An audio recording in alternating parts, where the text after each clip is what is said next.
صلی اللہ علی محمد صلی اللہ علیہ وسلم۔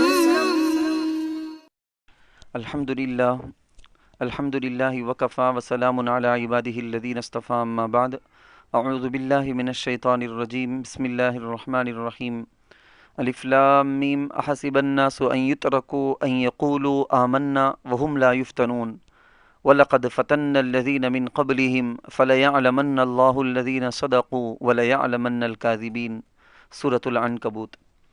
میرے اسلامی بھائیوں اور بہنوں، آج 24 جولائی 2 ذی الحجہ ہے۔ جمعے کے بیان میں ایک اہم بات کی طرف اشارہ کرنا اور آپ کو ان دو چیزوں کے بارے میں یاد دلانا چاہتا ہوں۔ آپ کو معلوم ہے کہ اس دنیا میں دکھ اور رنج ہے تو آرام اور خوشی بھی ہے۔ شادی اور ولادت جیسی خوشی کی خبریں بھی ہوتی ہیں تو وہیں بیماری اور موت جیسی غم کی خبریں بھی ہوتی ہیں۔ یہاں شیرینی اور مٹھاس ہے تو تلخی بھی ہے، میٹھا ہے تو تیز اور کھار بھی ہے، سردی ہے تو گرمی بھی، اچھے لوگ، اچھا معاشرہ اور اچھا خوشگوار ماحول اور خوشگوار حالات ہیں تو ناخوشگوار حالات بھی ہیں، اور یہ سب کچھ اللہ تعالیٰ کے حکم سے ہے۔ اللہ تعالیٰ نے اس عالم کو، دنیا کو ایک آزمائش کی جگہ، امتحان اور ایگزام کی جگہ بنایا ہے۔ یہاں امتحان ہوتا ہے، انسانوں کو آزمایا جاتا ہے، اچھے حالات دے کر بھی آزمایا جاتا ہے، برے حالات میں ڈال کر بھی آزمایا جاتا ہے۔ اچھے حالات آتے ہیں، کاروبار میں بھرپور برکت اور ترقی ہوتی ہے، اولاد، اہل و عیال صحت مند رہتے ہیں، خود وہ صحت مند رہتا ہے، خوشی اور مسرت کا سلسلہ برابر جاری رہتا ہے، ایسے بھی حالات آتے ہیں۔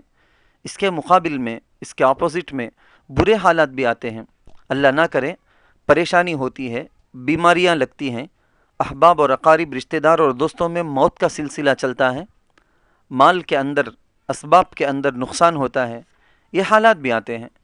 یہ کیا ہے؟ اللہ کی طرف سے یہ آزمائش ہے۔ اللہ تعالیٰ نے فرمایا ہے وَلَنَبْلُوَنَّكُمْ بِشَيْءٍ مِّنَ الْخَوْفِ وَالْجُوعِ وَنَقْصٍ مِّنَ الْأَمْوَالِ وَالْأَنفُسِ وَالثَّمَرَاتِ۔ اللہ تعالیٰ نے بتلایا کہ اللہ رب العزت تمہاری جانوں میں، مالوں میں تمہیں آزماتا ہے کہ دیکھیں اچھے حالات آتے ہیں تو بندہ شکر کرتا ہے یا نہیں، یہ خراب حالات آتے ہیں تو بندہ صبر کرتا ہے یا نہیں۔ یہ جان چلینی ہے، اور دنیا کی زندگی میں یہی دو حالات انسانوں کے اوپر باری باری آتے رہتے ہیں۔ اچھے حالات اور خوشی کے حالات، اطمینان کے حالات، کبھی برے حالات، پریشانی کے حالات، خوف کے حالات، یہی بدل بدل کر آتے رہتے ہیں۔ اللہ نے ان دونوں حالات کو انسان کے لیے اپنی آخرت بنانے کا ذریعہ بنایا ہے، جنت کے حاصل ہونے کا طریقہ بنایا ہے۔ اچھے حالات دے کر اللہ آزماتا ہے کہ بندہ میرا شکر کرتا ہے یا اکڑ جاتا ہے، انانیت پر اتر آتا ہے، گھمنڈ کرنے لگتا ہے، سب کچھ اپنی محنت اور کوشش کا نتیجہ سمجھتا ہے۔ پھر اللہ یہ دیکھتا ہے برے حالات ڈالتے ہیں، بیماری، مصیبت، پریشانی، تجارت میں نقصان، اہل و عیال میں مرض، بیماری، دیکھتا ہے کہ میرا بندہ صبر کرتا ہے کہ نہیں۔ اچھے حالات میں شکر اور برے حالات میں صبر، یہ دو راستے ہیں۔ شکر والا راستہ، صبر والا طریقہ جنت کی طرف کو لے جاتے ہیں، آخرت کی سرخروئی اور کامیابی کی طرف لے جاتے ہیں۔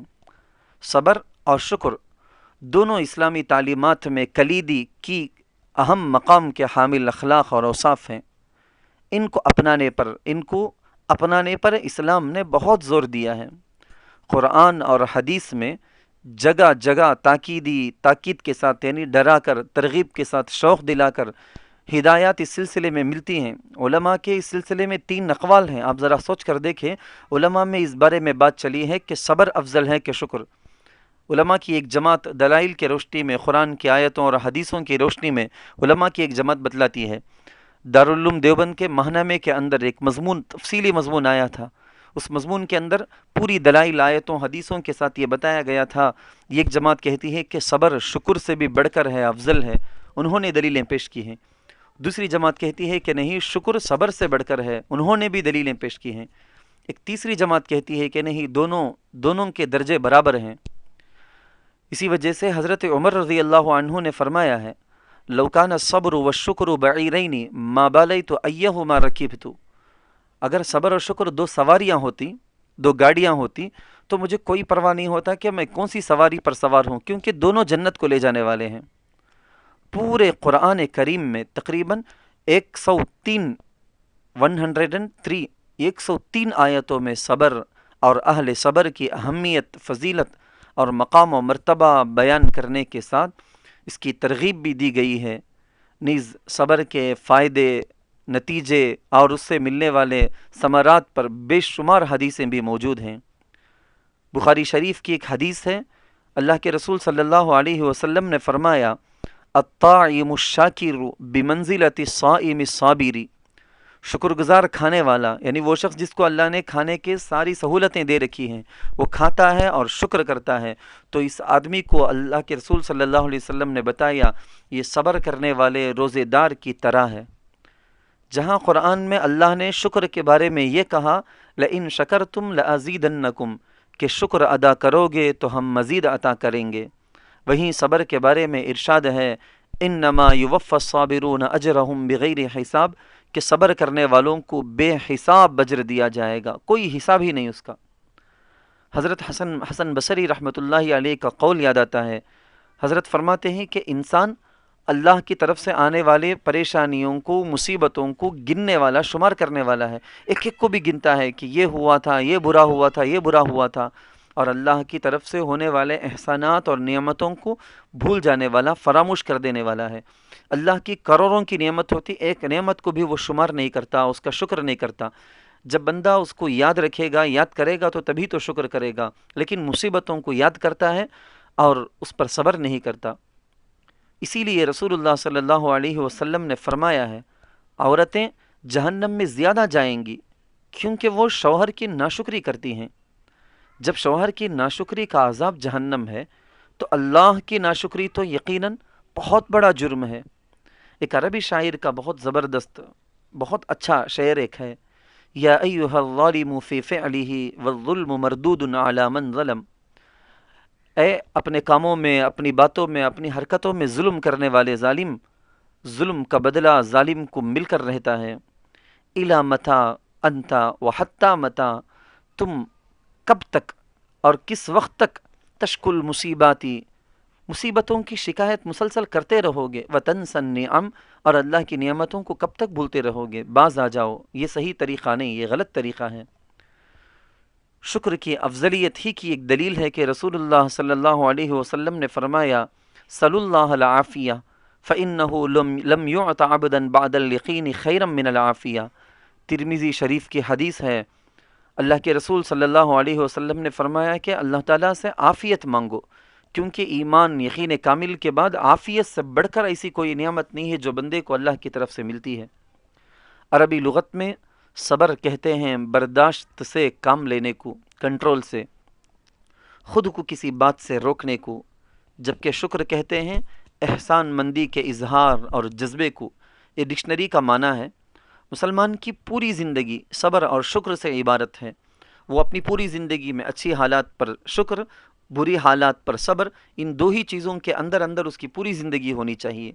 دین اسلام کی ہر بات ان دو چیزوں میں آ جاتی ہے۔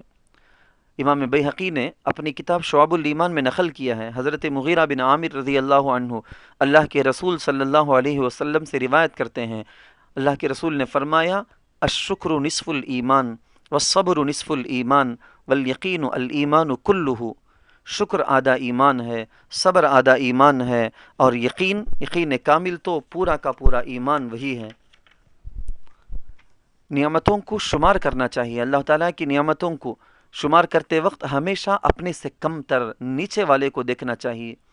ہماری زندگی کے دن کے 24 گھنٹوں میں صرف کم سے کم 10-15 منٹ تو ہم اس لیے نکال لیں کہ اس میں خدا کی نعمتوں کو، اس کے احسانات کو سوچیں، اس پر غور کریں۔ شکر کرنے کے لیے اتنا وقت تو نکالنا چاہیے۔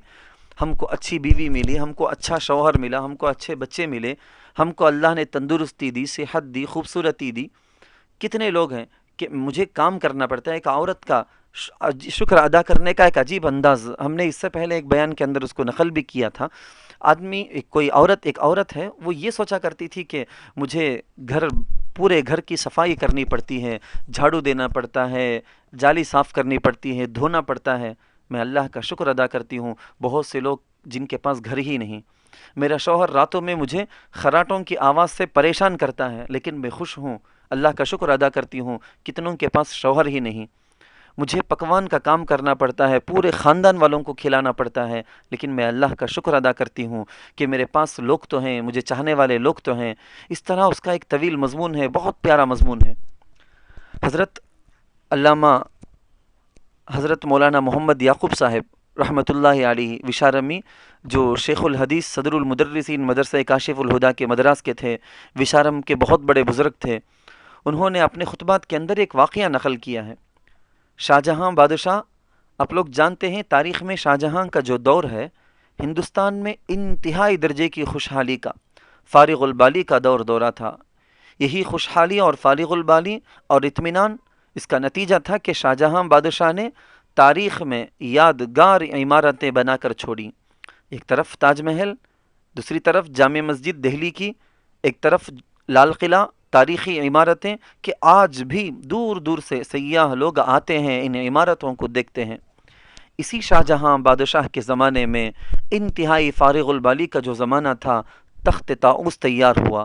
طاؤس مور کو کہتے ہیں، وہ تخت طاؤس کی شکل یعنی مور کی شکل میں تھا، اور وہ نہایت سونے، چاندی، ہیرے، جواہرات سے جڑ کر ان کے ذریعے سے مرصع کروڑوں کی مالیت کا تخت تیار ہوا۔ وہ تخت طاؤس تیار ہوا، دربار میں رکھا گیا، شاہ جہاں بادشاہ آتا ہے اور ان تخت پر بیٹھنے سے پہلے اللہ کے حضور سجدہ شکر ادا کرتا ہے، شکریہ ادا کرتا ہے۔ ایک وہ فرعون تھا کہ مصر کے تخت پر بیٹھا تو انا ربکم الاعلی کہا، یہ شاہ جہاں بادشاہ ہے کہ فرعون کے تخت سے بھی قیمتی اور بیش بہا قیمتی تخت پر بیٹھا، اور بیٹھ کر فوراً سجدہ شکر اس نے ادا کیا۔ شاہ جہاں بادشاہ کا وزیر سعد اللہ خان بادشاہ کے ساتھ تھا۔ اس نے اپنے آستین میں خنجر، ایک چھری، ایک چاقو چھپا کر رکھا تھا۔ بادشاہ تخت طاؤس تیار ہونے پر سب سے پہلے شکر ادا کیا اللہ کا، پھر تخت پر بیٹھا، سارے درباری جمع ہو گئے، چھری کو دیکھ لیا گیا۔ بادشاہ نے وزیر اعظم سعد اللہ خان سے پوچھا، یہ چھری کیسی، یہ خنجر کیسا؟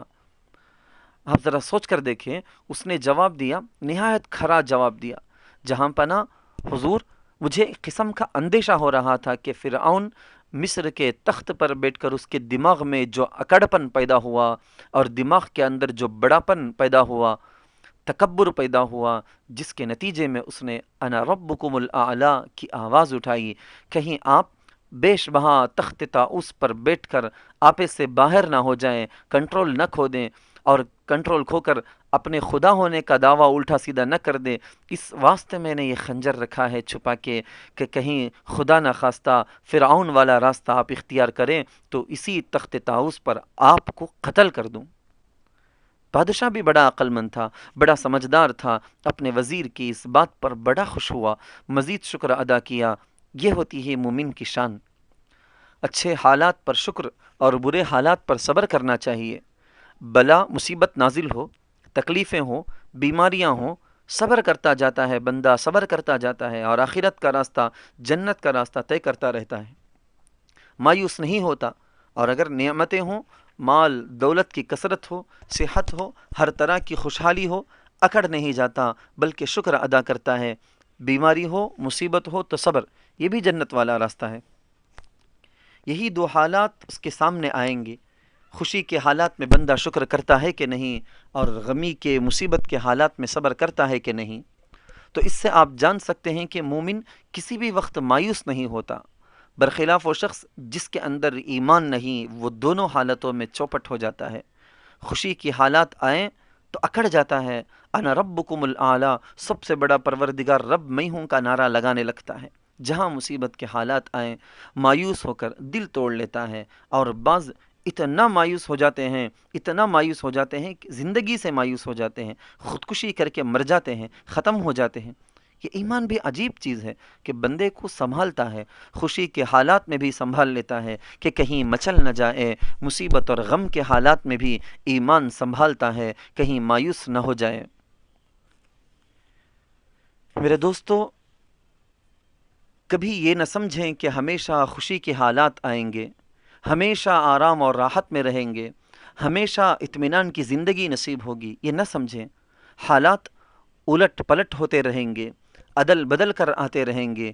اسی واسطے کہنے والے نے کہا بھی، دریں چمن بہار و خزاں ہم آغوش است، زمانہ جام بدست و جنازہ بردوشت است۔ اس چمن میں، اس دنیا میں بہار بھی آئے گی، خزاں بھی آئے گی، بعض وقت چمن لہلہائے گا، سرسبز و شاداب رہے گا، چڑیاں چہچہائیں گی، ہر طرف بہار کا منظر ہوگا، اور کبھی چمن کے اندر خزاں بھی آئیں گی، دھول اڑتی نظر آئے گی، چمن خشک ہو جائے گا۔ بالکل ایسے ہی زمانے میں بعض لوگ خوشی کے زمانے میں شراب بھی نچوڑتے ہوں گے، اور زمانہ دیکھے گا کہ لوگ جنازہ کندھوں پہ رکھ کر لے جا رہے ہیں، اپنے رشتہ دار، اپنے اقارب، اپنی اولاد کا۔ دریں چمن بہار و خزاں ہم آغوش است، زمانہ جام بدست و جنازہ بردوشت است۔ دو باتیں دین کی بنیادیں ہیں۔ میرے بھائیوں، میرے دوستوں، میری بہنوں، آج دین کی ساری بنیادی باتوں میں سے دو بنیادی باتیں، ایک صبر ہے، دوسرا شکر ہے۔ یہ دو حالات انسان پر دنیا میں پیش آتے ہیں، برے حالات، مصیبت کے حالات، تنگ دستی کے حالات، ایسے موقع پر صبر کا دامن ہاتھ سے چھوٹنے نہ پائے، اور پھر اچھے حالات پیش آئیں، عیش و عشرت کے حالات پیش آئیں، رزق کی فراوانی کے حالات پیش آئیں، تو آدمی شکر سے خالی نہ رہے۔ اللہ تعالیٰ سے دعا ہے، ہم آخر میں چلتے چلتے ایک اور بات کہہ کر چلوں، حالات اور آزمائش میں حکمتیں پوشیدہ ہوتی ہیں، بہت ساری حکمتیں۔ ان میں سے ایک حکمت، اللہ ایک بندے کے لیے روحانیت کا ایک درجہ، بلند درجہ عطا کرتا ہے، دین کے اندر ایک مقام ہے۔ اب وہ بندہ بیچارہ اپنی محنت اور ریاضت سے وہاں تک پہنچے، لیکن بسا اوقات ایسا ہوتا ہے کہ مختلف وجوہات سے بندہ اپنے اختیاری مجاہدے سے، اختیاری محنت اور عبادت سے اس مقام تک پہنچنے نہیں پاتا۔ اب اللہ رب العزت اس پر بلا مصیبت مسلط کرتے ہیں، بندہ بلا مصیبت پر صبر کرتا ہے، یہاں ایک مجاہدہ پیدا ہوتا ہے، اضطراری، مجبوری کا، لیکن وہ بندہ صبر کرتا ہے، اس میں محنت کرتا ہے، مشقت ہوتی ہے، پھر بھی صبر کرتا ہے، اس سے بندہ بڑی آسانی سے اس مقام کو پا لیتا ہے۔ لا یصیب المسلم نصب ولا ہم ولا حزن الا کفر اللہ عن سیئاتہ، مومن کو کوئی مصیبت، کوئی غم، کوئی دکھ نہیں پہنچتا مگر اللہ تعالیٰ اس کے ذریعے اس کا مقام بڑھاتے چلے جاتے ہیں، یہاں تک کہ اگر اس کے پیر میں کانٹا چبھے تو بھی اجر دے دیتے ہیں، اس کے گناہ کو مٹا دیتے ہیں۔ ہم زندگی گزارنے کا ہم کو چاہیے کہ ایک اصول رکھیں، یہ ایک مومن کی شان ہے۔ انسان بیماری میں مبتلا ہوتا ہے، چلتے چلتے یہ بات کہہ کر میں اپنی بات ختم کر لوں، انسان صحت مند ہو یا بیمار ہو، دونوں اللہ کی نعمتیں ہیں۔ صحت مندی کی حالت میں شکر کو ہم سب بھول جاتے ہیں، لیکن بیماری آتی ہے تو تب واویلا کرنے لگتے ہیں، تب بھی ہم صبر کو بھول جاتے ہیں۔ یہ دونوں آزمائش کے لیے ہیں، بلکہ ہم یاد رکھیں بیمار ہونا انسان کی زندگی کی علامت ہے، کیونکہ دیوار اور پہاڑ پتھر بیمار نہیں ہوتے، جاندار کی خصوصیت ہے بیماری۔ یہ بیماری مایوس ہونے کی چیز نہیں، نفرت کرنے کی چیز نہیں۔ حدیث میں ہے کہ بیماری سے گناہ دھلتے ہیں، بیمار سے خیریت پوچھی جائے اور وہ کہے اللہ کا شکر ہے تو فرشتہ اس پر بڑا ثواب لکھتا ہے، اور اگر وہ یہ کہے بیماریوں کو گنائے، فلاں فلاں فلاں واویلا کرے، شکایتیں کرے، تو فرشتہ لکھ لیتا ہے کہ انہ لم یشکر اللہ، کہ اس نے اللہ کا شکر ادا نہیں کیا۔ میرے بزرگوں، حالات آتے ہیں ہمارے خراب اعمال کی وجہ سے، ہمارے اپنے خاندان میں، ہمارے اپنے رشتہ داروں میں جہاں بدتمیزیاں، بے اصولیاں ہوتی ہیں، ان کو سدھارنے کی ذمہ داری، بڑی ذمہ داری ہم پر ہے۔ ابھی قریب میں یہ بات سننے میں آئی کہ ایک لڑکا اپنی بیوی کے ساتھ مل کر اپنی ماں کو پیٹ دیا۔ پوری ویڈیو کے اندر بہت یہ خبر وائرل ہو رہی ہے۔ آپ ذرا سوچ کر دیکھیں، جس اسلام نے یہ تعلیم دی ہے، جس قرآن نے یہ کہا وَلَا تَقُلْ لَهُمَا اُفٍّ، اف تک نہ کہو، اگر یہ جو آواز میں نے کی ہے کہ اس آواز سے بھی اگر ماں کو تکلیف ہوتی ہو تو یہ آواز نکالنے کو بھی حرام کہا گیا۔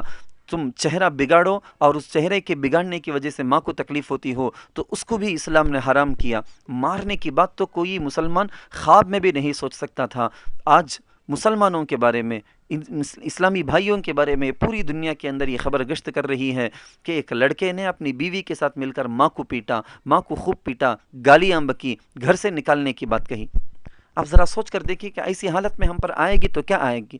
آج پورے علاقے کے اندر وبائی بیماری کے علاوہ یہ ٹائیفائڈ کے بخار پھیلنے کی بھی بہت زیادہ خبریں آ رہی ہیں، لوگ بہت زیادہ اس سے متاثر ہو رہے ہیں۔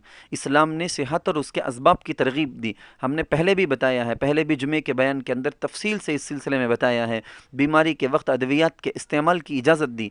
اس قدر آسان نسخے دنیا سائنس کی اس ترقی یافتہ زمانے کے اندر بھی دنیا کو سائنس والے دے نہیں سکتے جو اسلام نے دیا۔ اسلام نے بتایا صحت کے اصول، روزانہ کم سے کم 5 مرتبہ وضو کرو، وضو ٹوٹ جائے، غسل ٹوٹ جائے تو غسل کرو، وضو کرو، خاص طور پر صحبت کے بعد غسل کرنا ضروری، مونچھیں کم کرو، ناخن کاٹو اور مسواک کرو، منہ اور دانتوں کی صفائی کا خیال رکھو، کپڑے اور جسم کی صفائی کا خیال رکھو، ہاتھوں کو کھانے سے پہلے بھی، کھانے کے بعد بھی، استنجا کے بعد بھی دھونے کا خاص خیال رکھو۔